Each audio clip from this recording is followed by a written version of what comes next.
Alam nyo ba na ang bansang Pilipinas ay isa sa mga lupang ipinangako. Lupang ipinangako sa Biblia ay isa ang bansang Pilipinas. Subalit, dahil sa mga demonyong mga politiko na super kurakot at buwaya at baboy, naghihirap ang ating bansa habang sila ay yumayaman, yumayaman, yumayaman, yumayaman ng yumayaman. Sabi ko nga, wala man lang politiko, meron dyan iilan-ilan. Outnumber ang mga matatalino at matitino nating politiko. Outnumber. Meron naman yung mga nasa linya ng PDP, mga magagaling yan, mga magiting at magigising, at mga may malasakit sa bayan. Dahil aral sila sa prinsipyo ng Duterte family. Subalit dinaya tayo.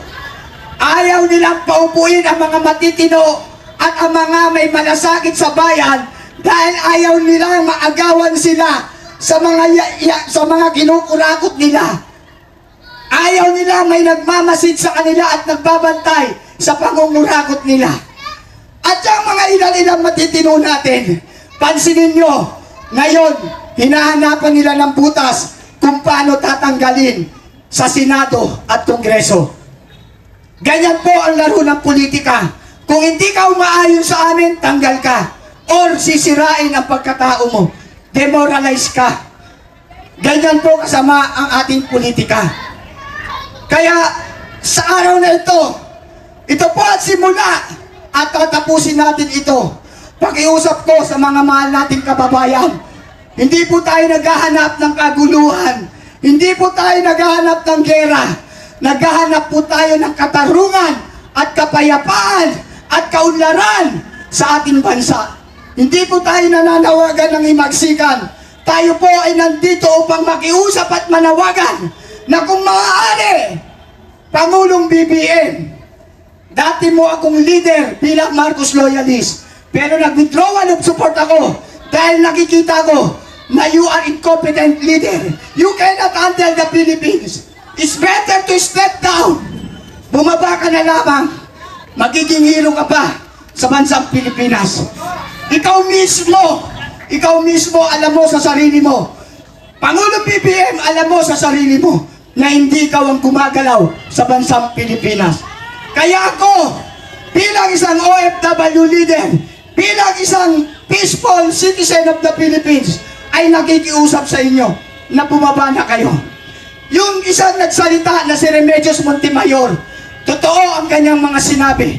Ako po ang testigo dahil kaibigan ko po yan. Siya po ay biktima talaga ng Ghost Project Flood Control ng DPWH under noon ng Congressman Dong Gonzales. Hindi na kayo naawa. Isang simpleng mamamayan, inaagawan nyo ng legal na lupa. May titulo yan, hindi po sila land grabber. Sila po ay biktima ninyong mga walang kwentang politiko. Imbis na tulungan nyo ang mamamayan, kayo pa ang ugat ng kanilang paghihirap o ng aming paghihirap. Kaya sa araw na ito, tayong lahat ang magkaisa. Labanan natin ang sobra-sobrang pangungurakot. Subalit ang pangungurakot na iyan ay unti-unting mawawala kung mismong ang pinakaugat ay puputulin natin. Puputulin ng ating mga karapatang magsalita at magpahayag. Sino ang ugat? Si Pangulong BBM. Kung si Pangulong BBM ang magsisimulang magpapaka-gentleman, magpapakatao at bumaba siya sa kanyang pesto, ang kapayapaan at kaunlaran ng ating bansa ay magsisimula. Dahil tayong lahat ay uwaw na uwaw sa kalayaan na ipinaglaban ng ating mga bayani. Subalit ngayon ang nakakalungkot, ang umaagaw ng ating mga kalayaan at karapatan ay ang mga buwaboy na politiko sa ating lipunan. Paano na ang next generation kung hindi tayo magsasalita? Paano ang next generation kung tayo'y patutulog na lang sa isang tabi at tatanggapin na ang bagyo ay normal lang? Paano ang ating next generation kung tayo'y magsasawalang tibo sa mga nagaganap na sobrang pangungurakot? Maging ang mga private sector ay natututo na rin mangurakot at unti-unting nilalamon ang ating mga karapatang mabuhay sa mundong ito. Dahil bakit? Sa pamamagitan ng mga pagtaas ng presyo, dyan tayo unti-unting pinapatay. Pansinin nyo, legal na may titulo, kinuha nila sa pilitan, tapos ayaw bayaran. Nakakaawa yung kaibigan ko na yan, si Remedios Montemayor, kaya sinusuportahan ko. Kaya kami narito ngayon at yung kaibigan ko, hindi sanay magsalita dito yan. Subalit nagawa niya, dahil sobrang api na yan, 2 magulang niya namatay dahil sa ghost project ng DPWH na yan. At ang congressman noon ay si Congressman Dong Gonzales. Kaya siya ay naririto para isigaw ang kanyang karapatan at ang katotohanan na sobrang pang-aapi ng mga politikong nasosobrahan sa kanilang mga kapangyarihan. Ako bilang isang OFW advocate, hindi man ako politiko at hindi ko rin ipagyayabang sa inyo. Marami na akong natulungan at napauwi dito sa Pilipinas na mga pinamaltrato, inaapi sa labas ng bansa. Sinasamahan ko sa Department of Migrant Worker para makakuha ng action fund na kahit papano makatulong sa kanila bilang panimula ng kanilang bagong buhay. At kung minsan natatagalan, ako nakikipagdigmaan para sa kanilang karapatan. Pero, yan ang ibig sabihin na hindi mo kailangan maging politiko para makatulong ka sa pamahalaang ito. Ang masaklap lang, kung sino mga nasa pwesto, sila pa ang nangaagrabyado sa ating mga karapatan. Kaya mga mahal kong kababayang Pilipino, gumising na kayo. Gumising na kayo, ilaban nyo ang next generation. Dahil kung hindi tayo lalaban ngayon, sino pa? At kung hindi ngayon, kailan natin makukuha ang kalayaan na inagaw ng mga politikong ito, ng mga super buwaboy? Kaya sana, hindi lamang tayo ganyang karami. Hindi po ito panawagan ng isang rebelyon o sedisyon. Ito po ay panawagan ng mga sentimiento ng mga mamamayang Pilipino na sobra ng aping-api sa antas ng pamumuhay. Kung hindi natin sisimulan, darating ang panahon, ang mga kabataan yan ay hindi na makapag-aaral dahil sa taas ng tuition fee na walang kumukontrol. Bakit walang kumukontrol? Abala silang lahat sa investigasyon. Abala silang lahat sa pamumulitika. Puro politika, politika, politika, politika. Wala na silang inintindi kundi politika. Wala nang development na iniisip. Meron mang ilan-ilang politiko natin na gustong ma-develop ang Pilipinas. Subalit outnumber sila. Kulang sila sa bilang. Yan ang nakakalungkot. Meron nga tayong mga politiko na mga matatalino gumagawa ng tama at serbisyo sa Pilipino. Subalit konti lamang sila. Mas marami ang buwaboy. Kaya maraming salamat sa nag-organize ng event na ito. Dahil dyan nyo makikita ang kanilang pagmamalasakit sa ating bayan at mamayan. Sila ang naging instrumento ng Diyos para tayo magsama-sama, para tayo magkaisa, para tayo magkaroon ng isang boses na labanan ang sobrang nagpapahirap sa ating bansa. Marcos, step down! Step down! Step down! Step down! Resign! Resign! Resign! Kung hindi mo rin lang kayang hawakan ang bansang Pilipinas dahil ang nasusunod ay ang buwaya sa paligid mo, ibigay mo na sa karapat-dapat. Ibigay mo na as per Constitution who's the next president If the President is incompetent, as per Constitution, who? Kayo na ang magsalita niyan, hindi ako. Pero alam nyo kung sino yan. As per Constitution, hindi natin didiktahan ang taong bayan. Ang konstitusyon ang maghahayag kung sino ang karapat-dapat na pumalit kapag ang ating leader o ang ating Pangulo ay wala na sa tamang paggawa ng kanyang tungkulin bilang ama ng ating bansa. Na maraming mga Pilipino na papabayaan na dahil sa sobrang pamumulitika. Lumalangoy na kami sa kumunoy ng kahirapan. Kaya sana naman, panawagan ko at panawagan ng mga lahat na mamamayang Pilipino, mga kurakot na politiko, tama na, sobra-sobra na kayo.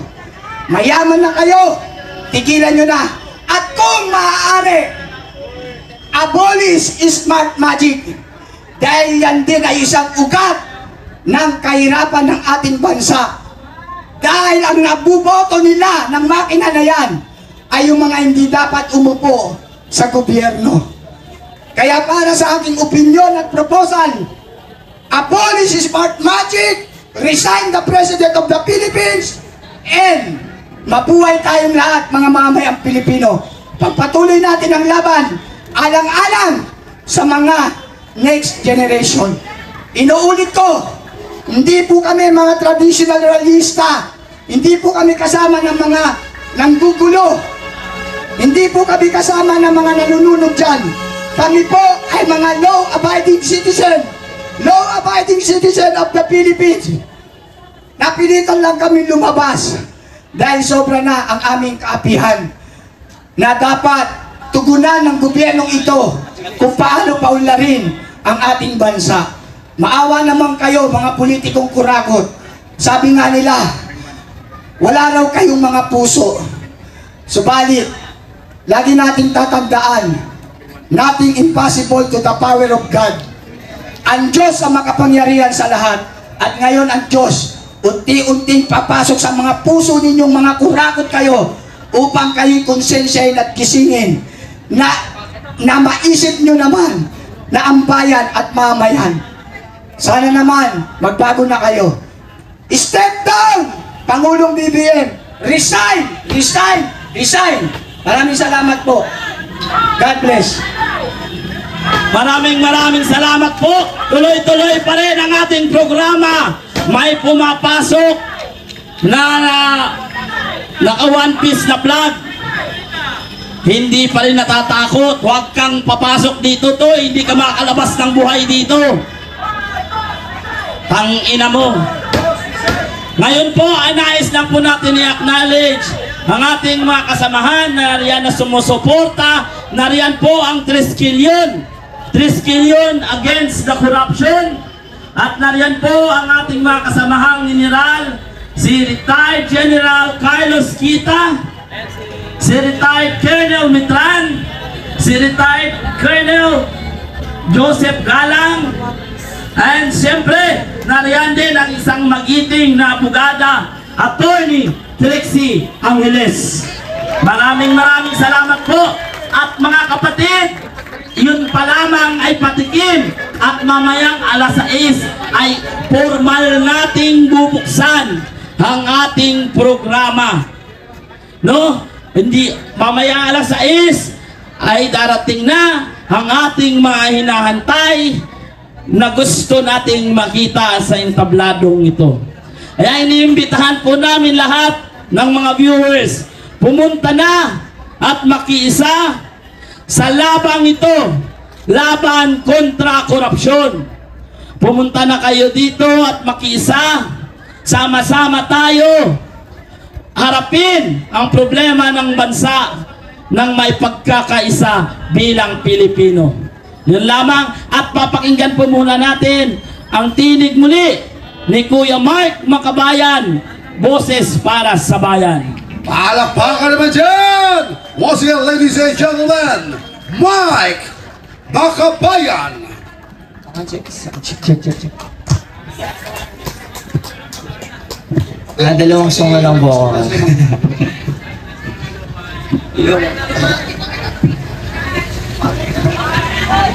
Sana may bayan po kayo kasi ba... Magandang araw mga kababayan. Salamat sa suporta nyo.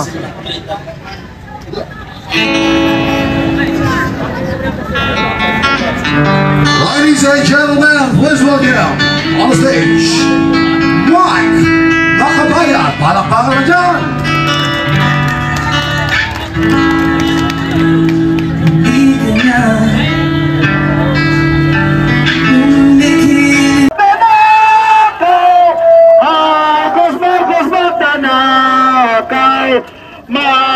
Marcos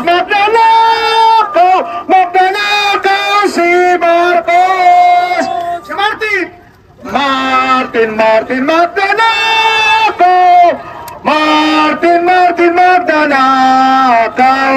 Martin Magnanakaw! Magnanakaw si Martin! Thank you, Ma'am MJ. Mamaya na. Oh, sino gusto magsalita? Ma'am Trixie! Mama Tony Trixie, please come over. We need the speakers now. We need the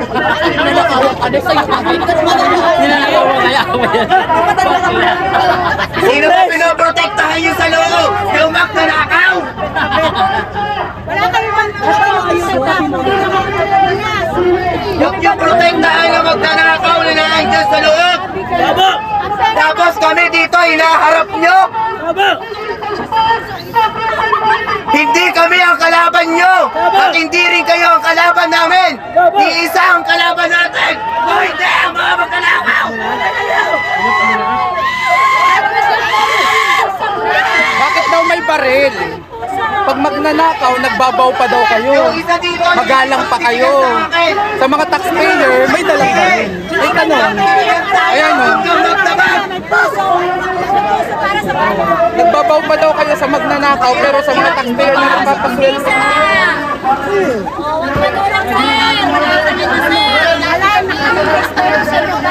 Ginagalan nyo kami ng respeto sa inyo. Ayaw nyo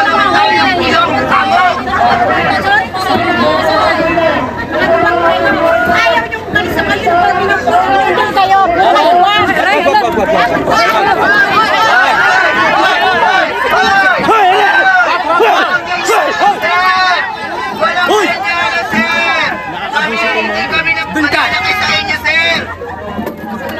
Doon ka!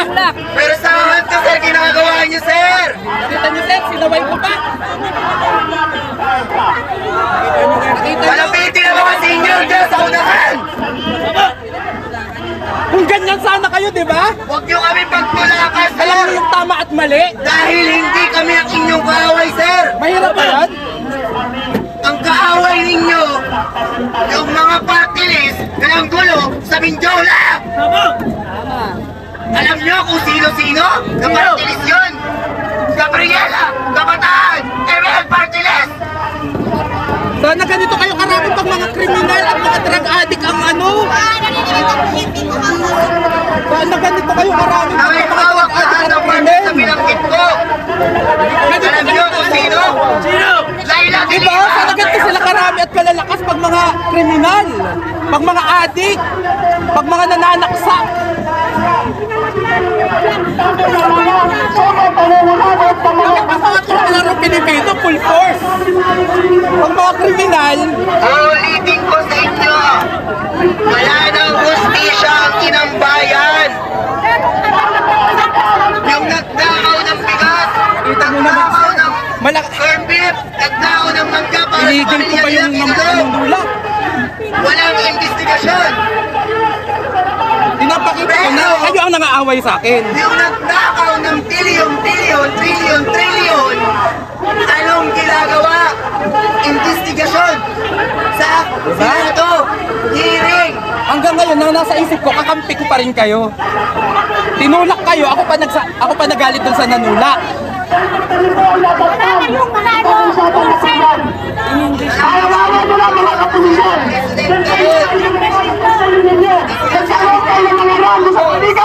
With integrity and honor, kami duwa sa taong bayan. Huwag kong gamitin sa amin ng mga naniniwala. naman, kami po ay nagkikiusap. Huwag niyo kaming sasaktan. Huwag na huwag. Dahil ang mga taong mababait, pag nasaktan, lintik po yan. Hindi po kami narito para mangaras. Kaya pag-iusap, huwag niyo kami saktan. Dahil mahirap pong usapan ang masaktan kami. Masakit na nga sa aming mga kalooban ng aming mga anak ay apektado na sobrang pagdanakaw. Tayo po ang tunay na magkakaganti-ganti. At ito po ang tatandaan ninyo. Meron po tayong dalawang klase ng pag-utos. Ang lawful order at saka lawful order. Saan kayo nilugar? Sa lawful order o sa lawful order?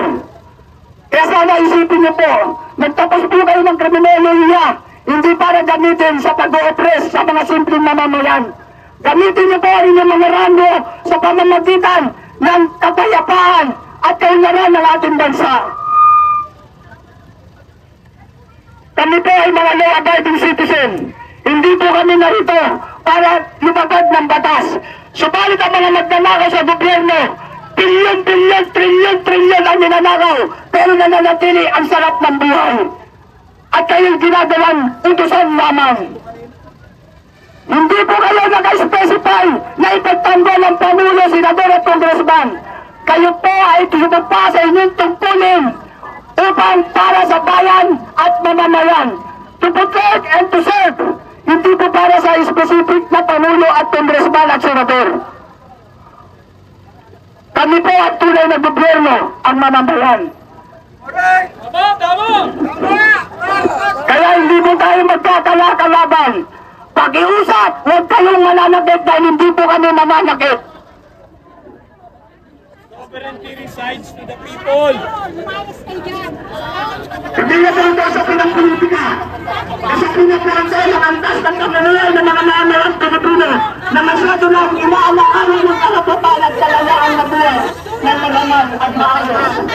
Kasi ang mga naalang ng kapulisan, huwag mong gawin sa amin ang ginagawa sa mga traditional na lista na sinasagtan, pinipigak, pinakatuta. Kami po ang pinag-gagalitan namin ng gabi. Kaya huwag rin kami sasaktan. Wala na isang pag-iusap para na naman kaguluhan. At ang yayo kami magkapunta namin sa komento. At ang yayo kami magkapunta ng manala dahil ang mo ay naayon sa pinagwata at pagkatro.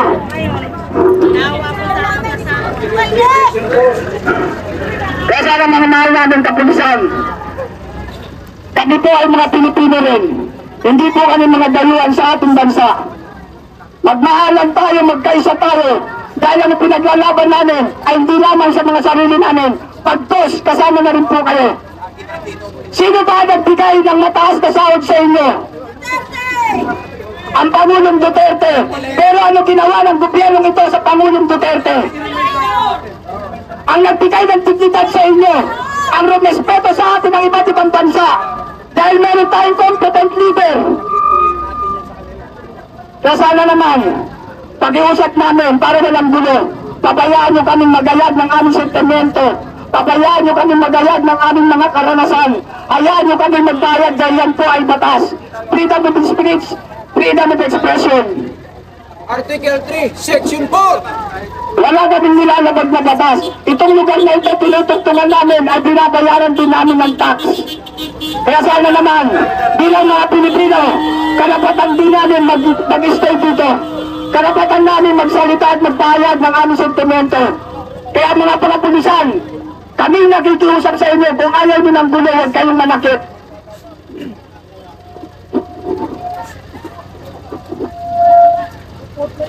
Ako po ay isang ex-OFW for 21 years. OFW leaders and advocate. Tumutulong sa mga distress OFW kahit hindi ako politiko. Marami akong napauwi sa iba't ibang bansa na mga inaapi ng mga employer at pagdating dito tinutulungan ko sa Department of Migrant Worker para makakuha ng action plan na nagkakalaga ng 50,000. Kaya hindi po tayo magkakalakalaban. Hindi po kami mga taong marahas. Kami po ay mga law-abiding citizen. Nandito lamang kami dahil sobra na kami nasasaktan sa ginagawa ng gobyerno natin. Mayaman sana ang bansang Pilipinas. Bakit ko nasabi? tayo ang bansang kumpleto sa natural resources.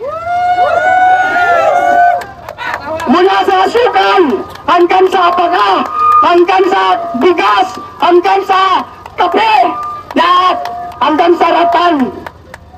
Tayo ang pinaka-kumpleto sa natural resources. Dapat niya lamang kuragot ang ating mga politiko at walang inatupag kundi mamulitika na mamulitika. Hindi na inintindi ang pagpapaunlad ng bansa. Yan ba ang gusto ninyo? Ipagtanggol nyo ang mga gumagawa ng masama sa amin? Maawa naman kayo. Pag tayo nagkasakitan, pagtatawanan nila tayo.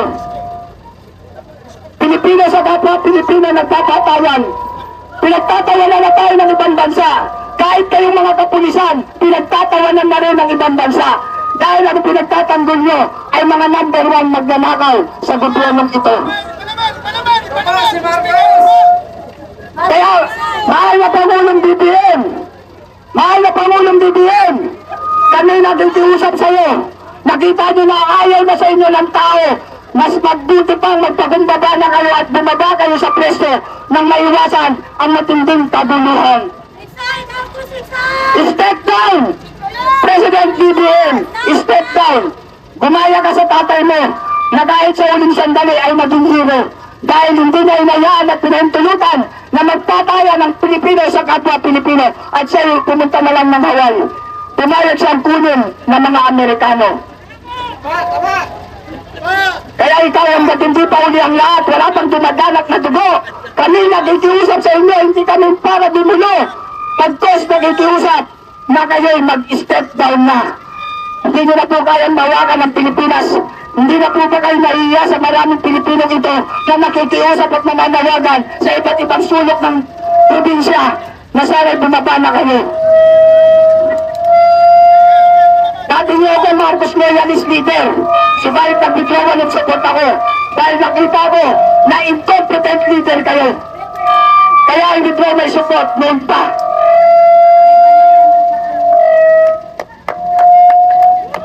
Kaya mahal na BBM, hanggat hindi pa uli ang lahat, hanggat hindi pa kami umaabot sa Malacanang, mag-step down ka na. As per Constitution, kung sino ang susunod sa'yo, ibigay mo na. Dahil hindi naman ikaw, Pangulong BBM, ang nasusunod sa pamamahalang ito. You are no decision making. You are no empathy to the Filipino people. Kaya sana pag-iusap ko, Pangulong BBM, maawa ka sa bansang Pilipinas. Thank you. Tinatawagan natin si Kuya Park. Andiyan ba si Kuya Park? Hello, Kuya Park! Beijing, Kuya Paul! Hindi man! Facebook City Calabi! Kuya Park! You're wanted here! Ang dami nagre-request sa social media kaya kay Kuya Park daw, si Kuya Park. Kuya Park! Hello, Kuya Park, are you here? O kung wala pa, sino pwede speaker sa mga kababaihan? O si Ma'am Amor Patria. O, mga idol natin to, Ma'am Amor. Please come over. Yung boses na to, kailangan natin para tumami ang tao dito sa EDSA. Please. Lahat ng mga vloggers, para kawan nyo na. Let's invite, motivate your followers to come to EDSA tonight. Walang tulunan, sabihin nyo. Lahat. Sa dami ng vloggers na yan, sa dami ng cellphone na yan, tell them, ask them, beg with them to come tonight here at EDSA. And this will be the moment that we have been waiting for. This is the moment